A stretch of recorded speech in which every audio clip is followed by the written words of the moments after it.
Doctors of Reddit, what made you say how are you still alive? Patient stabbed himself in the neck with a thermometer that pierced his trachea. Missed all the important arteries, carotids, vertebrals, just hit some minor nerves. Good guy patient provided his own temperature reads until they removed the thermometer. My dad's a doctor. So I asked him. Someone walked in the front door with a kitchen knife sticking out between his eyes to the handle. The knife went through his sinus cavity and ended with the tip in his throat. Millimeters from his brainstem. He goes into surgery and walks out of the ICU the next day. My dad says he is the luckiest man he ever saw. Blood alcohol of 0.730. Too much blood in their alcohol system. I had a guy with a Bowie knife sticking out of his chest. The knife was pulsating. I could literally count his pulse from across the room. Sounds like the knife was preventing blood loss then? Yep. A lot of the time you don't want to pull the knife or bullet or shrapnel out of someone because it's integral to keeping them alive. Hemoglobin of 35, 3.5. In a 35-year-old guy with a chronic rectal bleed he refused to have looked into 4 months because he didn't want anyone looking at his bumhole. Finally brought to the ER by ambulance when he fainted. Aka started dying in a grocery store. Guy had an argument with his girlfriend. Wanted to leave the apartment. Instead of taking the door. Was real angry and jumped off the balcony. Fell down 40 feet directly on his heels on cement. He ended up having an ankle sprain. I wondered how he managed previous issues in his life. Guy comes in with a bit of chest pain. Tells me the big coronary artery on the front of the heart was 100% blocked. I tell him, who told you that? He says his doctor did about 10 years ago. I don't believe him since patients never ever get any of the stuff their doctor tells them right. I let the cardiac surgeon know what this guy said and he too goes haha 100%. So he's dead? If the biggest coronary artery is totally occluded and for 10 years no less. You are a dead man. Lo and behold, we get an angiogram and it was ducking 100% occluded. The artery on the back of the heart made a connection with the front of the heart to pick up the slack. It was some lucky shit. I used to work as a clerk in diagnostic imaging at a hospital. And we had a man come in for an x-ray complaining of chest pain. His records showed his last visit was 2 years prior when he got drunk and fell into a fish tank. Breaking it. ER stitched him up and sent him home. Fast forward 2 years. And we are all gathered around the computer screen looking at an x-ray that showed a 12-inch long piece of fish tank glass sitting in his chest. With his aorta resting right on top of it. It was on an angle running from his left shoulder down towards his right hip. There were other shards of glass too. But this one was the biggest. Emergency surgery happened right away. Edit, to help clarify. This happened in Canada. Edit, I obviously didn't pick up correct info from the conversations that day the whole tempered glass situation. Sorry. Simply meeting someone who was 110 years old. Working as a phlebotomist. I've been slapped by a patient old enough to remember a good chunk of WWI. I wasn't even that mad. It was like getting hit by history. Had a patient come in confused and delirious because his kidneys were shutting down. He had multiple myeloma and a history of colon cancer plus a bunch of other things. He was jaundiced and needed to be shocked several times.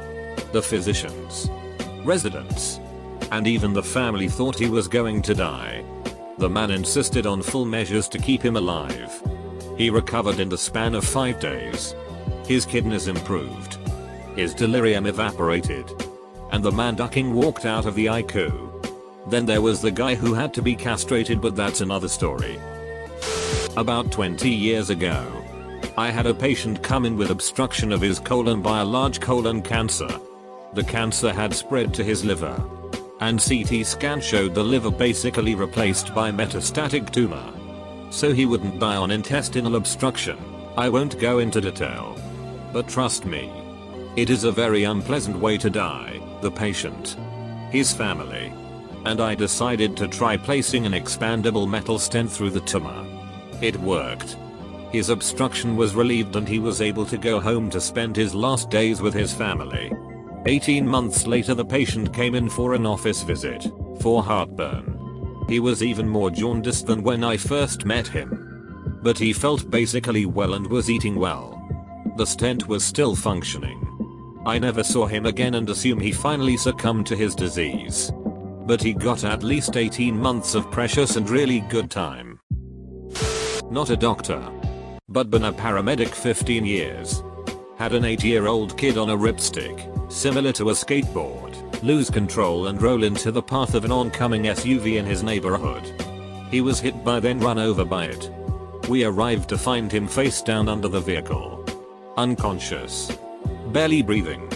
After all was said and done he had bilateral femur fractures, 1 lower leg fracture, multiple rib fractures, a blown pupil, and open skull fracture, subdural brain bleed, attention pneumo, air escaping lungs into the chest cavity will squish the lungs and heart if untreated. And when we were bagging him, breathing for him, we felt subcutaneous emphysema, free air that crackles like Rice Krispies bubble wrap, in his hip. Yes, hip. We flew him to the children's hospital expecting him to die within the hour. He was in a coma for days and had to have multiple surgeries. But made a complete recovery, 100% neurologically intact as well, and graduates high school in the spring. His was such an amazing case the hospital made him one of their miracle kids of the year. Parents, please make your kids wear helmets. Even in the neighborhood. It wouldn't have prevented all of his injuries, but would have substantially lessened the brain trauma he suffered. They got his age wrong in this. Yow to be. Not a doctor but encountered a woman that was shot blank in the head by her boyfriend. Bullet entered one of her eye sockets and exited above her and ear on the same side. She called 911 on her own and survived. Was in NICU for weeks. And testified against the bastard who is now thankfully in prison. Crazy how one person can get shot in the head and survive while another can trip on the sidewalk and hit their head in just the right way. Nurse here. 50-year-old male came to the ER after falling and not being able to get up. His testicles were so engorged they came down to his knees with the width 1.5x greater than his thigh. Pen 15 was completely retracted into his scrotum. Had a CT scan that showed his entire large intestine, most of his small intestine, and his pancreas had herniated into his scrotum. You could auscultate his bowel sounds through his gonads. The surgeon said she had never seen anything like this and that it takes months to get that way, and only happens in third world countries with poor no access to medical care. She couldn't do much because his diaphragm had become so accustomed to the altered space in his abdomen that if she put his organs back in his abdominal cavity he wouldn't be able to breathe independently, would need to be ventilated permanently. The poor guy had mental health issues, I believe schizophrenia, which is why he was in the condition he was in. He was still able to pee all by himself. As a very junior doctor I looked after this mega alcoholic who needed ascites, fluid in the abdomen caused by liver failure, tapping out every month or so. He kept coming in a worse and worse shade of yellow-green, jaundice, needing more and more fluid removed. Still merrily drinking all the while. Well, the obvious happened. He died. Now he dead. So I wander onto the ward a few weeks later to find him sitting there in bed. Green as you like. Looking very alive. Turned out his was his twin. Also an alcoholic. Also not to live much longer. Pathologist here. Had a guy who had died suddenly and unexpectedly. I soon learned he was the recipient of a lung transplant about 15 years prior. When I opened the man up, his transplanted lung was upside down. I flipped the lung into the proper position. And bloop. It flipped right back to upside down. That was quite alarming. The surgeons who originally performed the transplant incorrectly attached the organ. When he by chance entered the correct position, the lung flipped over, causing his pulmonary artery to seal shut, resulting in his death. The man lived for 15 years with the lung that was dying to flip upside down. And it was only by sheer chance he didn't move in such a way that allowed it to do so until the fateful day of his death. It is one of the most fascinating cases I have ever witnessed.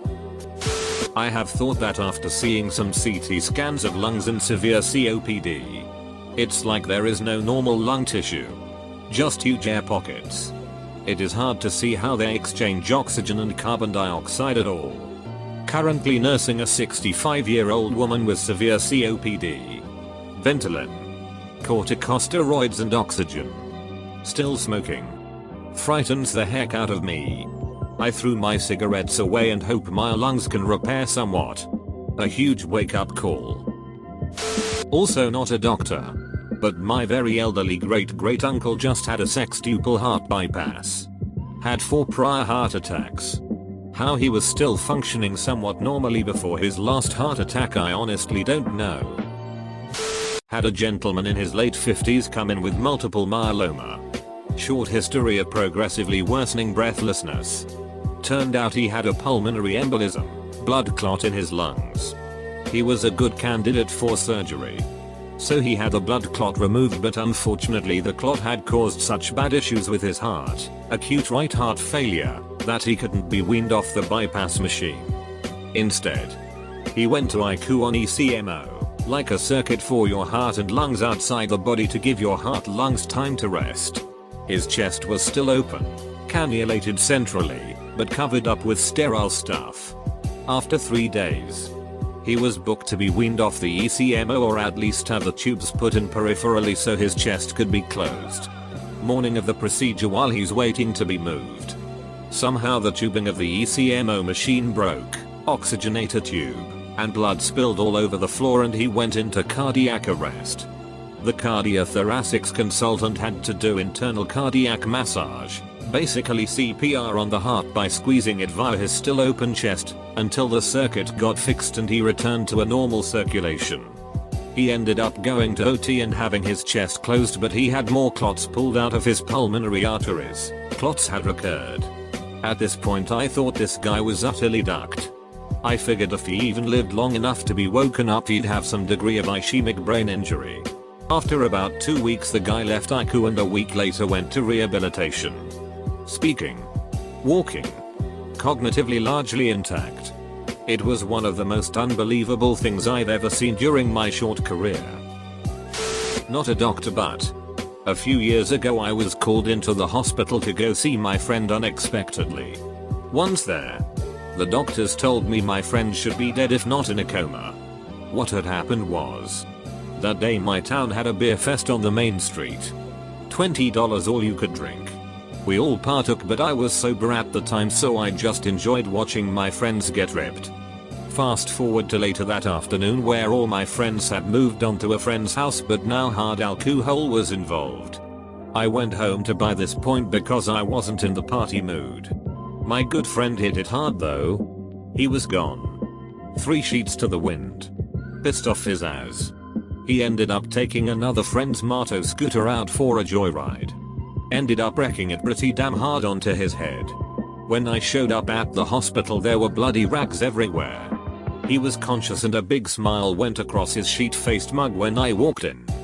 Then he tried to escape, pulling IVs and wires off him, but I stopped him. He blew a .35 a few hours after the accident. He was a pretty heavy drinker. Tolerance saved him. Doctors told me they were in shock he wasn't in a coma or dead. Needless to say it humbled him out pretty well. Medic, not a doctor, but my first week or so on the job we picked up the town regular. Nurse didn't even need me to say anything but let me see his admission record. If there was one visit per line it probably would have been at least 10-15 pages. Multiple stabbings, shootings, beatings, drug and eto problems out the as he was set on fire twice and hit by 2 or 3 cars at highway speed. He was just unkillable. Edit. There I punctuated properly. Are you happy now? Is this what you want? Exclamation point. Not a doctor. But I'm a nurse and my story is good too. I had a college student come into the unit on the night of their 19th birthday. They wanted to party, but had a test the next morning. One of their friends told them that if they took one Adderall for every drink that they had, they'd be sober by the morning. They had 15 shots and 15 20 milligrams Adderall tablets. If you were wondering, No. That does not make you sober. It does, however, make you rip off all your clothes in a hallway. Spit at the nurse that is trying to help you. Sheet all over everything. And then literally ducking die. Luckily for them, they weren't dead for good. We got them back and they spent most of their sophomore year of college in a hospital. With a hole in their neck. Learning how to walk again. Not a doctor, but I work in cardiology. And my doctors all do rotations at our hospital. Our hospital is a level 5 trauma and it's the closest hospital to a lot of rural area. So a lot of traumas that happen way out in the middle of nowhere end up at that hospital. This guy came in having been in a car accident. He was covered in road rash and his chest was more or less torn open. Apparently, as we all later learned, he'd been drinking and riding passenger in his friend's car. He wanted out of the car. His friend said no. So this guy, once again, very drunk, decided to try and jump out of the car window. He somewhat succeeded. But his shirt caught on the side view mirror and he got dragged until the driver stopped flipping out enough to come to his senses and stop. Not a doctor. I met a guy the other night who got hit by a jet ski. It broke his femur, crushed his shoulder and split his head. He was floating in the ocean for a while and said that after 30 minutes when he finally got into the ambulance, they took one look at him and said he didn't have much of a chance of making it to even the hospital because of the blood loss. I'm happy to say that he's alive and well.